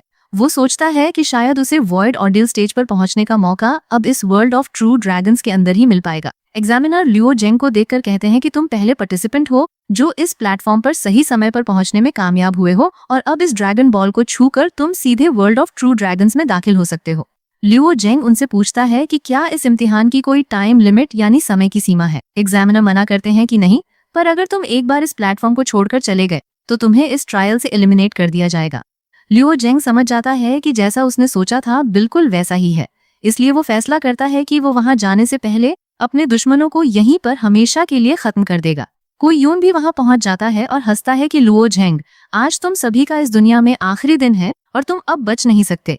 लुओ झेंग उससे मजाक में कहता है कि तुम पीछे क्यों खड़े हो, ऊपर क्यों नहीं आते। कुई यून कहता है कि मुझे ज्यादा जल्दी करने की कोई जरूरत नहीं है, क्योंकि मैं इस ठंड के माहौल में आराम से बैठकर इस शराब का मजा ले रहा हूँ और खुद को इस मुकाबले के लिए तैयार कर रहा हूँ। वो कहता है कि जब तुम्हारे बाकी सारे साथी भी यहीं पर एक साथ जमा हो जाएंगे तो वो समय हमारे इस अजीम और आखिरी मुकाबले के लिए सबसे बेहतरीन होगा। लुओ जेंग कहता है कि तुम्हारा ये प्रस्ताव बेहद बेहतरीन है, और जब वो सब यहाँ आ जाएंगे तो तुम सभी एक साथ जहन्नुम का रास्ता देखोगे। तभी वहाँ उनका साथी वाइन इमॉर्टल पहुँचता है और कहता है कि मुझे शराब की बेहद अच्छी खुशबू आ रही है।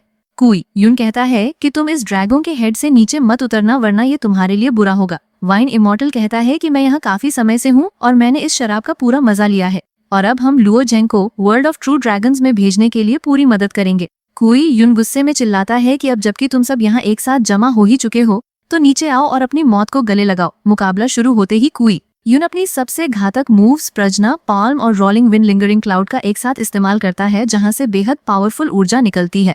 उसके साथ ही भी अपनी techniques light and dark activation और हेवंस गॉड स्वॉर्ड को छोड़ते हैं ताकि दुश्मन के वार को पीछे धकेला जा सके।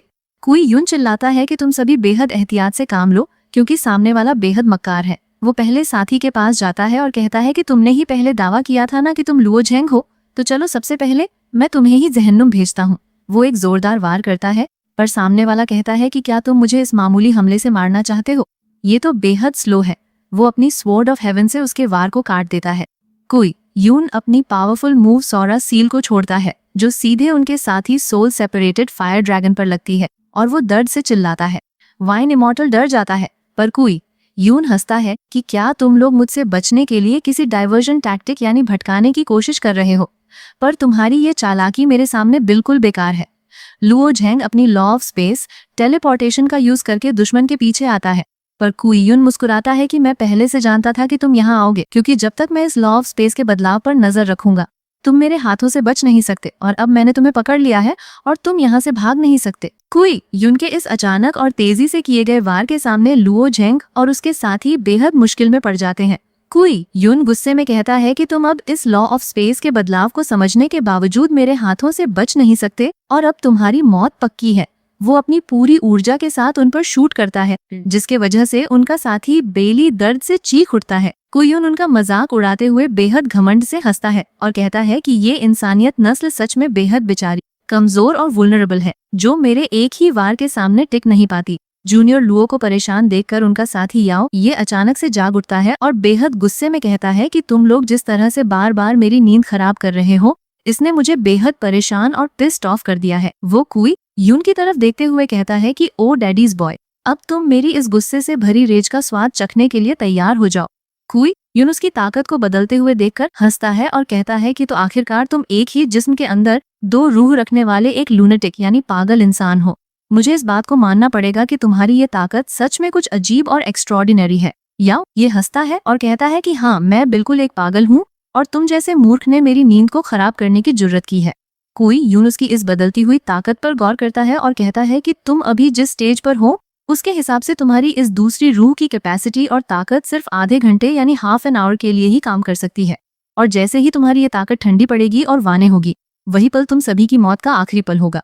याओ ये अपने साथियों की तरफ देखता है और बताता है कि कुई यून ने इस ड्रैगन पर्ल के चारों तरफ एक बेहद घातक और डेंजरस ब्लेड फॉर्मेशन को लगाया हुआ है, इसलिए अगर हमें इस फॉर्मेशन को हटाना है और यहाँ से निकलना है तो हमें हर हाल में उसे क्रैश यानी कुचलना होगा। वो कहता है कि मेरे पास एक बेहद गुप्त और पावरफुल सीक्रेट टेक्निक है, पर अफसोस की बात यह है कि होंगफंग का जिस्म इस वक्त बेहद कमजोर है और वो इस ताकत को झेल नहीं सकता। वो लुओ जेंग की तरफ देखता है और कहता है कि लुओ जेंग, तुम देखने में काफी मजबूत और फर्म लग रहे हो, तो क्या तुम इस टेक्निक को करने की कोशिश करोगे? लुओ जेंग बिना डर के हाँ करता है और कहता है कि बिल्कुल मैं तैयार हूँ। याओ ये कहता है कि ठीक है, तो थोड़ी देर में तुम सभी अपनी पूरी ट्रू एसेंस को पूरी तरह से मेरे अंदर ट्रांसपोर्ट कर देना ताकि मैं इस हमले को मुकम्मल कर सकूं। कुई यून हंसता है और कहता है कि तुम सभी दरअसल मेरे बाप के इस नए राज और उनके स्टेपिंग स्टोन्स के रूप में काम आओगे और तुम सभी को एक बेहद आसानी से मिलने वाली मौत दी जाएगी। लुओ जेंग गुस्से में कहता है कि तुम मेरे भाई से भी ज्यादा बातें करते हो और बेहद नैगर हो, इसलिए अब अपना मुंह पूरी तरह बंद रखो। वह अपनी पूरी ताकत के साथ दुश्मन पर टूट पड़ता है और अपनी powerful moves heaven scourge, karmic fire और थंडर को एक साथ छोड़ता है। याओ ये चिल्लाता है कि लुओ जेंग अब आगे बढ़ो और इस दुश्मन को खत्म करो। कुई यून इस धांधली ताकत का सामना नहीं कर पाता और एक खौफनाक चीख के साथ जमीन पर गिर पड़ता है। याओ ये देखता है कि उनके पास अब समय नहीं है, इसलिए वो कहता है कि हम इस ट्रायल को यहीं छोड़ रहे हैं और हम इससे गिव अप करते हैं। कुई यून जख्मी हालत में हंसता है कि तुम हार चुके हो। लुओ जेंग कहता है कि नहीं, ये खेल अभी खत्म नहीं हुआ है और मैं इसे पूरा करके रहूंगा। कुई यूं गुस्से से चिल्लाता है कि लुओ जेंग, क्या तुम्हें सच में लगता है कि इस वर्ल्ड ऑफ ट्रू ड्रैगन्स के अंदर दाखिल होने के बाद तुम पूरी तरह से सेफ और महफूज हो चुके हो? वो कहता है कि ब्लड ट्री क्लिफ के लोग तुम्हें कभी नहीं छोड़ेंगे। अब हम अगले सीन में देखते हैं कि ब्लड ट्री क्लिफ के बाहर का नजारा है, जहां पर लोग इंतजार कर रहे हैं और कहते हैं कि चलो देखते हैं कि इस पोर्टल से आखिरकार कौन बाहर निकलता है। तभी उनका साथी देखता है और कहता है कि वो बदसूरत और ईवल ओल्ड हैग यानी मैडम पॉइजनस ब्लड अभी भी यहीं पर मौजूद है और हमारा रास्ता रोके खड़ी है। मैडम पॉइजनस ब्लड उन्हें देखकर हंसती है, तो उनका साथी कहता है कि मैडम, जिंदगी सच में बेहद अनप्रिडिक्टेबल है और इसका कोई भरोसा नहीं है। कभी कभी नसीब और डेस्टिनी लोगों को एक साथ ले आती है और कभी कभी वही नसीब उन्हें हमेशा के लिए जुदा कर देता है। वो कहता है कि हम सब अब यहाँ से जा रहे हैं और आपको हमें अलविदा कहने की कोई जरूरत नहीं है। मैडम पॉइजनस ब्लड एक लड़के को देखकर हंसती है और कहती है कि क्या तुम मेरे शौहर बनना चाहते हो? ये सुनकर बाकी लोग मजाक उड़ाते हैं। मैडम पॉइजनस ब्लड उनके पीछे अपने पालतू जानवरों को छोड़ती है और कहती है कि तुम लोग जितनी तेजी से भागोगे, मेरे ये क्यूटीज उतने ही ज्यादा एक्साइटेड होंगे, और अगर उन्होंने तुम्हें पकड़ लिया तो वो तुम्हें ऐसी सजा देंगे कि तुम्हें लगेगा कि तुम सीधे जन्नत यानी हेवन में पहुंच गए हो। वो साथी डर के मारे चिल्लाता है कि मुझे इस भयानक औरत का शौहर बिल्कुल नहीं बनना है, मुझे यहाँ से बचाओ। तभी वहाँ दुश्मन की टेंटिकल्स उन्हें दबोचने लगती हैं और बेली डर से चिल्लाने लगता है, मगर अचानक ही चारों तरफ एक बेहद ठंडी और धांधली ऊर्जा फैलने लगती है, जिसे देखकर बेली हैरान होता है और कहता है कि इतनी पावरफुल और अजीम आईसी ट्रू एसेंस आखिर किसकी हो सकती है? क्या ये हमारी हॉल मास्टर है? निंग यूदी आसमान से एक अजीम बाफ की परी की तरह उतरती है, जिसे देखकर सभी चेले खुशी से चिल्लाते हैं कि मास्टर आप आ गई हैं। उनका साथी सोचता है कि पता नहीं जूनियर लुओ को इस बारे में पहले से पता है या नहीं। निंग यूदी चारों तरफ देखती है और बेहद गंभीर लहजे में पूछती है कि लुओ झेंग यहाँ पर क्यों नहीं है और वो कहाँ छिपा है। साथी तुरंत हाथ जोड़कर बताता है कि हॉल मास्टर, इस ब्लड ट्री क्लिफ और उन कमजात डेमंस ने आपस में मिलकर एक बेहद गद्दारी वाली साजिश की है। वो यहाँ पर आम कल्टिवेटर्स को जबरदस्ती कैप्चर कर रहे हैं ताकि उन्हें ब्लड सैक्रिफाइसेस यानी खून की कुर्बानी के रूप में इस्तेमाल कर सकें और उनकी ताकत से कुई सी का बेटा कुई यून इस ड्रैगन राइजिंग प्लेटफॉर्म के अंदर आसानी से दाखिल हो सके। वो बताता है कि जूनियर लियो उस कुई यून के साथ पहले ही इस वर्ल्ड ऑफ ट्रू ड्रैगन्स के अंदर एंटर कर चुका है और वहाँ उनके बीच मुकाबला चल रहा है। निंग यूडी सामने खड़ी मैडम पॉइजनस ब्लड को गौर से देखती है और कहती है कि तुम्हारा ये अंदाज सच में बेहद घिनौना और एंटीसिंग है। वो अपने साथियों से कहती है कि तुम सब पहले थोड़ा आराम करो और रेस्ट करो। इस मैडम पॉइजनस ब्लड से मैं अकेले ही निपट लूंगी और इसके बाद हम सब एक साथ वापस क्लाउड हॉल की तरफ रुख करेंगे।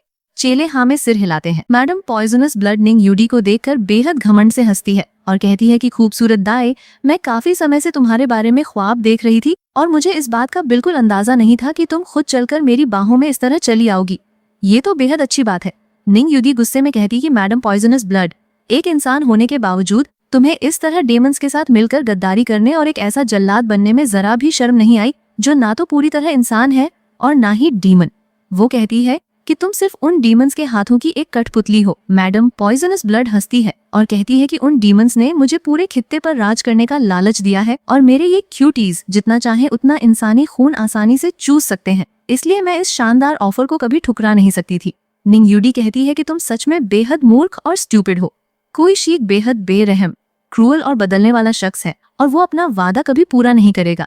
तुम उनके लिए सिर्फ एक मामूली कुर्बानी का मोहरा यानी सैक्रिफिशियल पीस हो और जब उनका मकसद पूरा हो जाएगा तो इस दुनिया में ना तो इंसानों के पास और ना ही डेमंस के पास इस ब्लड ट्री क्लिफ के लिए कोई जगह बचेगी। निंग यूडी अपनी पूरी ऊर्जा को एक जगह जमा करती है और कहती है कि मेरे अंदर की पवित्र बर्फ की ताकत अब मुझ पर डिसेंड करे। मैडम पॉइजनस ब्लड उसकी ताकत को बदलते हुए देखकर हैरान होती है कि इस औरत के पास वॉइड ऑर्डील अर्ली स्टेज पर होने के बावजूद इतनी अजीम और धांधली पावर कैसे है। वो सोचती है कि क्या यह औरत सच में अपनी 9 साइकिल रेजरेक्शन को पूरी तरह परफेक्ट करने वाली है और पैसिंग स्टेज के अंदर ब्रेक थ्रू करने की कोशिश कर रही है। वो गुस्से में चिल्लाती है कि मेरे इन क्यूटीज की बाहों में समाने के लिए तैयार हो जाओ और आसमान से अपनी टेंटिकल्स को छोड़ती है। वो कहती है कि तुम्हारे जिस्म से बेहद डिलिशियस और मजेदार खुशबू आ रही है जो मुझे बेहद पसंद है। निंग यूडी उसके इस हमले को देखकर गुस्से से कहती है कि तुम सच में एक बेहद डिस्गस्टिंग और बुरी ओल्ड हैग हो जो अपने ही फायदे के लिए डीमंस के साथ मिलकर पाप कर रही हो और मैं आज तुम्हारा पूरी तरह से खात्मा कर दूंगी। मैडम पॉइजनस ब्लड आसमान में अचानक से बिजलियों को कड़कते हुए देखकर डर जाती है और चिल्लाती है कि क्या ये पैसिंग ट्रिब्यूलेशन है। तुम सच में एक पागल लुनेटिक हो जो इस हालत में भी फोर्सिबली ब्रेक थ्रू करने की कोशिश कर रही हो। क्या तुम्हें इस पैसिंग ट्रिब्यूलेशन के हाथों मरने का जरा भी खौफ नहीं है? निंग यूडी बिना डर के कहती है कि तुम्हें मेरी चिंता करने की कोई जरूरत नहीं है क्योंकि तुम्हें मरने से पहले मैं इस इंसानी नस्ल के ऊपर से इस बुरी बला को हमेशा के लिए मिटा दूंगी और इस बुराई का सफाया कर दूंगी। वो एक अजीम वार करती है जिसकी वजह से मैडम पॉइजनस ब्लड का पूरा वजूद वहाँ जमीन दोज हो जाता है और वो ढेर हो जाती है। चेले खुशी से चिल्लाते हैं कि हॉल मास्टर आपने कमाल कर दिया, लेकिन निंग यूडी बेहद थकी हुई होती है और कहती है कि मैं इस बदलती हुई ताकत को ज्यादा देर तक सप्रेस यानी रोक कर नहीं रख सकती, इसलिए हमें बिना एक पल गंवाए तुरंत क्लाउड हॉल की तरफ वापस मुड़ना होगा। वो कहती है कि जैसे ही हम वापस पहुंचेंगे तो वेस्टर्न रीजन में जो कुछ भी यहाँ पर हुआ है इस पूरे हादसे के बारे में मैडम जेड को तुरंत इन्फॉर्म कर दिया जाए ताकि वो आगे की तैयारी कर सके। अब हम अगले सीन में देखते हैं कि वर्ल्ड ऑफ ट्रू ड्रैगन्स के अंदर ड्रैगन एबिस पैलेस के अजीम गेट का नजारा है। वहाँ पर ड्रैगन क्लैन के पहरेदार खड़े आपस में बात कर रहे हैं कि हमारा ये अजीम ड्रैगन क्लैन इस लोअर रियल्म के अंदर धीरे धीरे कमजोर और विदर हो रहा है और पिछले आधे महीने यानी हाफ अ मंथ से भी ज्यादा का समय बीत चुका है, पर हम क्लैन का एक भी वंशज अभी तक ऊपर असेंड होकर यहाँ नहीं पहुँच पाया है, जो हमारे लिए बेहद चिंता की बात है। तभी उन्हें पोर्टल में हलचल महसूस होती है और एक पहरेदार कहता है कि देखो कोई यहाँ पर आ रहा है। कुई यून उस पोर्टल से बाहर निकलता है जिसे देखकर पहरेदार हैरान होते हैं कि क्या ये शख्स वॉइड ऑर्डील स्टेज पर है। वो कहते हैं कि तुम्हारे पास सिर्फ एक स्यूडो ड्रैगन यानी एक नकली ड्रैगो का खून है, पर फिर भी तुम हमारी बारे मिनिमम रिक्वायरमेंट्स को पूरा करते हो, इसलिए चलो मेरे साथ, मैं तुम्हें इस ड्रैगन एबिस पैलेस के ट्रायल यानी इम्तिहान के अंदर ले चलता हूँ। तभी उनकी नजर पीछे से आते हुए लुओ जेंग पर पड़ती है। पहरेदार गौर करते हैं और कहते हैं कि इस शख्स के पास तो ड्रैगन का खून बिल्कुल भी नहीं है और जो कोई भी बिना ड्रैगन ब्लड के इस वर्ल्ड ऑफ ट्रू ड्रैगन्स के अंदर दाखिल होने की जुर्रत करता है उसे सजा के तौर पर पूरे 1000 साल यानी 1000 ईयर्स के लिए जेल यानी प्रिजन के अंदर कैद कर दिया जाता है। पहरेदार लुओ जेंग की तरफ लपकता है और गुस्से में कहता है कि तुम मेरे साथ चुपचाप प्रिजन की तरफ चलो और मुझसे रेजिस्ट करने या लड़ाई करने की बिल्कुल कोशिश मत करना, वरना तुम्हारे लिए बुरा होगा। यून ये देखकर हंसता है और सोचता है कि इसके पास ड्रैगन का खून नहीं है। अगर ऐसा है तो इसने ड्रैगन राइजिंग प्लेटफॉर्म पर जो अजीम ड्रैगन पावर यूज की थी वो आखिर कहां से आई थी। वो लियो झेंग का मजाक उड़ाते हुए कहता है कि लियो झेंग, आपने इस वर्ल्ड ऑफ ट्रू ड्रैगन्स के अंदर आने के लिए इतनी बड़ी कोशिश की और इतनी तकलीफ उठाई, पर इसका क्या फायदा हुआ? तुम्हारी जिंदगी और लाइफ स्पैन अब सिर्फ 100 साल यानी 100 ईयर्स बची है, इसलिए अब चुपचाप इस जेल के अंधेरे में बैठकर अपनी मौत का इंतजार करो। पहरेदार लुओ जेंग को धक्का देता है और कहता है कि यहाँ चुपचाप खड़े मत रहो और मेरे साथ चलो। वो जेल के डिवाइन पैटर्न को ड्रॉ करने लगता है ताकि गेट खोल सके। अब हम अगले सीन में देखते हैं कि Yun Luo's bed chambers dragon abyss palace का आलीशान नजारा है। वहाँ पर अचानक से एक बेहद मजबूत और पावरफुल ड्रैगन्स माइट फैलने लगती है, जिसे देखकर यून लुओस मेड डर जाती है और कहती है कि इस ड्रैगन एबिस पैलेस के अंदर ऐसी धांधली ताकत पैदा करके गद्दारी करने की मजाल किसकी हुई। तभी वहाँ यून लुओ नमूदार होती है, जो कि डिवाइन ट्रांसफॉर्मेशन अर्ली स्टेज पर है और इस ड्रैगन एबिस पैलेस की पैलेस मास्टर भी है। मैं तुरंत उनके सामने झुककर कहती है कि पैलेस मास्टर, आपको मेरा प्रणाम। पहरेदार वहाँ पहुँचता है तो लुओ झेंग सामने खड़ी औरत को देखकर हैरान होता है और कहता है कि यून लुओ। पहरेदार गुस्से में चिल्लाता है कि तुम्हारी ये मजाल कैसे हुई कि तुम हमारी पैलेस मास्टर को उनके नाम से पुकारो, तुम्हें इसकी सजा मिलेगी। पैलेस मास्टर यून लुओ पहरेदार से पूछती है कि अभी जो अजीम ड्रैगन्स माइट पैदा हुई थी उसकी क्या वजह थी। पहरेदार बताता है कि पैलेस मास्टर, ये शख्स लोअर रियम के ड्रैगन राइजिंग प्लेटफॉर्म से यहाँ दाखिल हुआ है और इसने हमारे ड्रैगन क्लैन के डिवाइन पैटर्न का इस्तेमाल करके वो अजीम ड्रैगन्स माइट पैदा की थी। लेकिन मैंने इसका पूरा टेस्ट किया है और ये शख्स दरअसल इंसानी नस्ल यानी ह्यूमन रेस से ताल्लुक रखता है और इसके जिस्म में ड्रैगन का खून बिल्कुल नहीं है। लुओ जेंग यून लुओ को गौर से देखता है और सोचता है कि ये औरत मुझे देखकर भी बिल्कुल अनजान बन रही है और ऐसा लगता है कि ये मुझे पहले से नहीं जानती। क्या ये सच में वो यून लुओ नहीं है जिसे मैं जानता हूँ? पर इन दोनों का चेहरा और चेहरे के नक्श बिल्कुल एक जैसे हैं। बस फर्क सिर्फ इतना है कि इसके सिर पर ड्रैगन हॉर्न्स यानी ड्रैगन के सींग हैं, जो मेरी पहली साथी के पास नहीं थे। यून लुओ उससे पूछती है कि तुम्हारा नाम क्या है। लुओ जेंग बताता है कि मेरा नाम लुओ जेंग है और मुझे इस अजोर ड्रैगन ने ये सब सिखाया है और उन्होंने ही मुझे यहाँ भेजा है। यून लुओ कहती है कि क्या तुम मुझे जानते हो? लुओ जेंग पहले हाँ करता है पर फिर बात बदलते हुए कहता है कि नहीं, पर इसकी सोल ऑरा यानी रूह की ऊर्जा बेहद जानी पहचानी है। यून लुओ कहती है कि तुम क्वालिफाइड हो और तुम इस ट्रायल में पार्टिसिपेट कर सकते हो। लुओ जेंग उनके पास जाता है और पूछता है कि पैलेस मास्टर यून, क्या आप मुझे बता सकती हैं कि एक असली ड्रैगन का खून यानी blood of a true dragon किस जगह पर मिल सकता है? यून लुओ पूछती है कि क्या तुम इस वर्ल्ड ऑफ ट्रू ड्रैगन्स के अंदर सिर्फ उस ट्रू ड्रैगन ब्लड को हासिल करने के लिए आए हो? लुओ जेंग कहता है कि हाँ, आप बिल्कुल ठीक कह रही हैं। तभी उसके अंदर से क्रिम्सन ड्रैगन की आवाज आती है, जो कहती है कि ट्रू ड्रैगन ब्लड की ये बूंद दरअसल हमारे 8 ब्रदर के साथ पूरी तरह मैच करती है और ये उन्हें हमेशा के लिए होश में लाने और जगाने में मदद करेगी। लेकिन इस बच्चे की सोल यानी रूह इस वक्त बेहद कमजोर है और वो एक साथ मेरी और 8 ब्रदर दोनों की ऊर्जा को बर्दाश्त नहीं कर सकती। इसलिए हमें सबसे पहले इसके सोल रैम को और ज्यादा बेहतर और इम्प्रूव करना होगा। पहरेदार कहता है कि पैलेस मास्टर, हमारे पास ट्रू ड्रैगन ब्लड की मात्रा बेहद कम है और ये सिर्फ उन्हीं क्लैन मेंबर्स को दिया जा सकता है जो इस ट्रायल को पूरी तरह से पास करेंगे, इसलिए इस इंसान को ये देना बिल्कुल सही नहीं होगा। लुओ जेंग कहता है कि पैलेस मास्टर, आपके इस रिवॉर्ड के लिए आपका शुक्रिया, पर मैं ये ट्रू ड्रैगन ब्लड अपने जिस्म में एब्जॉर्ब करने के लिए नहीं बल्कि एक दूसरे खास मकसद के लिए चाहता हूँ, इसलिए अगर आप मुझे एक और ड्रॉप दे सकें। यून लुओ कहती है कि ट्रू ड्रैगन ब्लड बेहद कीमती है और तुम्हें पहले ही एक ड्रॉप मिल चुका है और तुम मजीद चाहते हो। तुम सच में बेहद ग्रीडी हो। वह कहती है कि मैं तुम्हें एक और बूंद दे सकती हूँ, पर उसके लिए तुम्हें मेरे साथ चलना होगा और ड्रैगन एबिस पैलेस के इस ट्रायल में दाखिल होकर नए डिसाइपल्स की तरह मुकाबला करना होगा। अब हम अगले सीन में देखते हैं कि उन ऑबेलिस्क्स यानी मखसूस मीनारों का नजारा है, जहाँ पर हर तरफ अजीम ऊर्जा फैली हुई है। कोई यून उन मीनारों को देखकर कहता है कि इन ऑबेलिस्क्स के अंदर दरअसल laws of heaven and earth यानी इस सृष्टि के नियमों के अजीम कानून छुपे हुए हैं और यहाँ पर बहुत सारे लॉज मौजूद हैं। वो कहता है कि जैसा मैंने सोचा था, ये सुपीरियर रियल्म सच में बेहद शानदार है और अगर मैं एक दिन अपने पिताजी के साथ मिलकर इस पूरे सुपीरियर रियल्म पर राज करने में कामयाब हो गया तो हमारा डंका चारों तरफ बजेगा।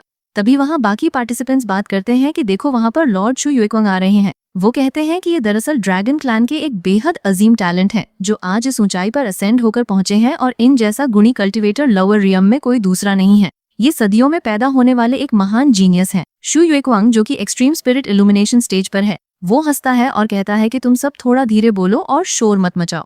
वो कहता है कि मैंने दरअसल लॉ ऑफ स्पेस को पूरी तरह से समझ लिया है और मुझे पूरा यकीन है कि पैलेस मास्टर मुझे ही सबसे ज्यादा पसंद करेंगी, इसलिए ये कोई इतनी बड़ी बात नहीं है। बाकी लोग उसकी तारीफ करते हैं कि लॉर्ड शू युएक्वांग सच में बेहद मॉडेस्ट और कल्चर्ड इंसान है और इनके पास सच में ड्रैगन हॉर्न्स ऑफ विजडम मौजूद हैं जो इनकी महानता को दिखाते हैं। तभी उनकी नजर एक तरफ पड़ती है और वो चिल्लाते हैं कि देखो, पैलेस मास्टर की फ्लाइंग कैरेज यानी उनका आसमानी रथ यहाँ पर आ रहा है। पैलेस मास्टर वहां पहुंचती हैं, पर उनके साथ लुओ झेंग को खड़ा देखकर सभी लोग दंग रह जाते हैं और कहते हैं कि पैलेस मास्टर के साथ खड़ा ये आम इंसान कौन है और इस लुओ झेंग की ये मजाल कैसे हुई कि ये उनके साथ खड़ा हो। युन लुओ नीचे देखती है और ऐलान करती है कि तुम्हारे सामने ये ड्रैगन एबिस पैलेस के ट्रायल्स का पहला लेवल है, जिसे ट्रायल ऑफ द लॉस कहा जाता है। लुओ झेंग पूछता है कि लॉस का ट्रायल? युन लुओ हाँ करती है और बताती है कि ये सामने खड़े सारे मीनार दरअसल लॉस के ऑबेलिस्क हैं और तुम इनमें से किसी भी एक मीनार को चुन सकते हो ताकि तुम उस लॉ को समझ सको। वो कहती है कि इस ट्रायल का नियम ये है कि जब तक तुम अपने चुने हुए लॉ के सेकंड लेवल को पूरी तरह कॉम्प्रिहेंड यानी समझ नहीं लेते, तुम इस लेवल को पास नहीं कर सकते, और अगर किसी ने इस ट्रायल के नियमों का उल्लंघन किया तो उसे 100 साल के लिए जेल में डाल दिया जाएगा, और अगर तुम्हारे दरमियान कोई आपसी दुश्मनी है तो तुम उसे इस ट्रायल के अंदर ही सुलझा सकते हो। शू युएक्वांग लुओ झेंग को देखकर गुस्से में कहता है कि ये शख्स एक मामूली इंसान है और इसके पास ड्रैगन ब्लड बिल्कुल नहीं है, तो ये हमारे साथ इस ट्रायल में कैसे पार्टिसिपेट कर सकता है। एक और साथी मजाक उड़ाते हुए कहता है कि इसमें कोई शक नहीं कि मुझे यहाँ से एक बेहद घिनौनी बदबू आ रही थी और अब पता चला कि तुम उस डिस्गस्टिंग ह्यूमन रेस से हो जिनकी यहाँ कोई अहमियत नहीं है। शू युएक्वांग लुओ झेंग के पास जाता है और कहता है कि क्या तुम मुझे इस लॉ ऑफ स्पेस के अंदर हराकर दिखा सकते हो? अगर तुम्हारे अंदर दम है तो मुझे इस रास्ते पर चैलेंज करो। लेकिन लुओ झेंग उसकी इस बात पर ध्यान नहीं देता और चुप रहता है। शू युएक्वांग सोचता है कि ये लड़का मुझसे डर गया है और मेरी उकसाने की कोशिश इस पर काम नहीं कर रही। वह कहता है कि कोई बात नहीं, जब मैं इस फायर एट्रीब्यूट ऑबेलिस्क के लॉ को पूरी तरह समझकर बाहर निकलूंगा तो मैं तुमसे अकेले में डील करूंगा और तुम्हें तुम्हारी औकात दिखाऊंगा।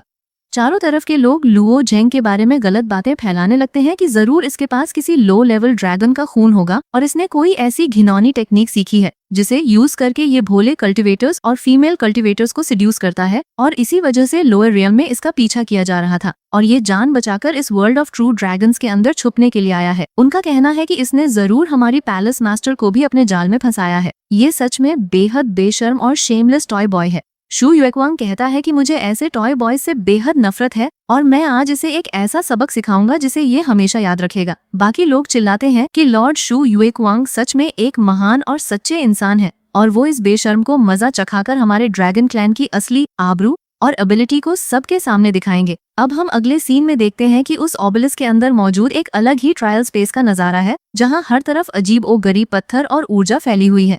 लुओ झेंग वहां खड़ा है और महसूस करता है कि यहाँ पर पावर ऑफ स्पेस यानी स्पेस की ताकत बेहद कैओटिक और बिखरी हुई है। वो सोचता है कि इस लॉ ऑफ स्पेस के पहले लेवल का कोर दरअसल स्पेस के अंदर ट्रैवल करना यानी एक जगह से दूसरी जगह सफर करना है, पर इसके सेकंड लेवल का कोर क्या हो सकता है जिसे मुझे ढूंढना है। तभी वहाँ शू युएक्वांग पहुंच जाता है और हंसता है कि ओ टॉय बॉय तुम कहाँ छुपे हुए हो। वहाँ पर बड़े बड़े ब्रोकन स्टोन्स बेहद इरेगुलरली यानी बिना किसी नियम के तेजी से घूम रहे होते हैं और लुओ झेंग उनसे बचते हुए आगे बढ़ता है।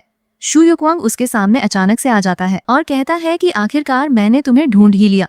वो कहता है कि इस सृष्टि के लॉज में टाइम और स्पेस ही सब कुछ है और तुम जैसा एक मामूली टॉय बॉय इस पवित्र लॉ ऑफ स्पेस को समझने के बिल्कुल लायक नहीं है। लुओ झेंग कहता है कि मेरी तुमसे कोई पुरानी दुश्मनी या ग्रीवेंस नहीं है, तो तुम मुझ पर बार बार हमला क्यों कर रहे हो। शू युएक्वांग घमंड से कहता है कि मैं लोअर रियल्म का एक अनपैरेलल्ड टैलेंट हूँ और इस दुनिया के सभी मर्दों की तरफ से मैं आज तुम्हारा खात्मा कर दूंगा। वो अपनी टेक्निक ब्रिलियंस ऑफ ड्रैगन को छोड़ता है। लुओ झेंग उसके वार से बचता है और कहता है कि तुम आखिर क्या बकवास कर रहे हो, क्या तुम पूरी तरह इंसेन और पागल हो चुके हो।